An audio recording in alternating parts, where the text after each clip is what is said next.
যুক্তরাষ্ট্রের বিশ্ববিদ্যালয়গুলোতে ইসরায়েলি অগ্রাসন বিরোধী আন্দোলনের প্রথম শুরু হয় কলম্বিয়া ইউনিভার্সিটি থেকে। আন্দোলন শুরু থেকেই বিদ্যালয় প্রশাসন বিক্ষোভকারীদের বিরুদ্ধে কঠোর মনোভাব দেখিয়ে আসছে। এবার শিক্ষার্থীদের ছাত্রভঙ্গ করতে বিশ্ববিদ্যালয়টিতে প্রবেশ করেছে নিউ ইয়র্ক পুলিশের একটি দল।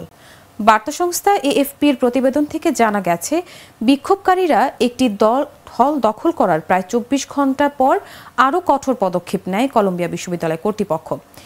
এই পরিপ্রেক্ষিতে মঙ্গলবার কয়েক ডজন হেলমেটধারী পুলিশ সদস্য বিশ্ববিদ্যালয় ক্যাম্পাসে প্রবেশ করেন।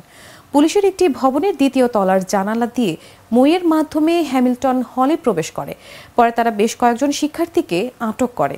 পরে আটককৃতদের পুলিশ ভ্যানে করে নিয়ে যাওয়া হয়।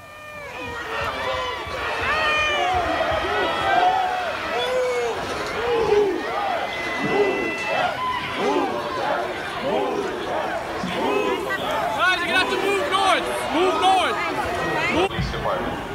You are unlawfully obstructing pedestrian traffic. You are ordered to disperse now to permit the safe flow of pedestrian traffic. If you do so voluntarily. করিম চাচা, আপনার প্রিয় মানুষদের কখনো বিপদে ফেলতে চাইবেন না স্যার। তাহলে আমাদের বিপদে রাখা কি ঠিক হচ্ছে? এজন্যই বিজলি কেবলস সবচেয়ে ভালো ও নিরাপদ।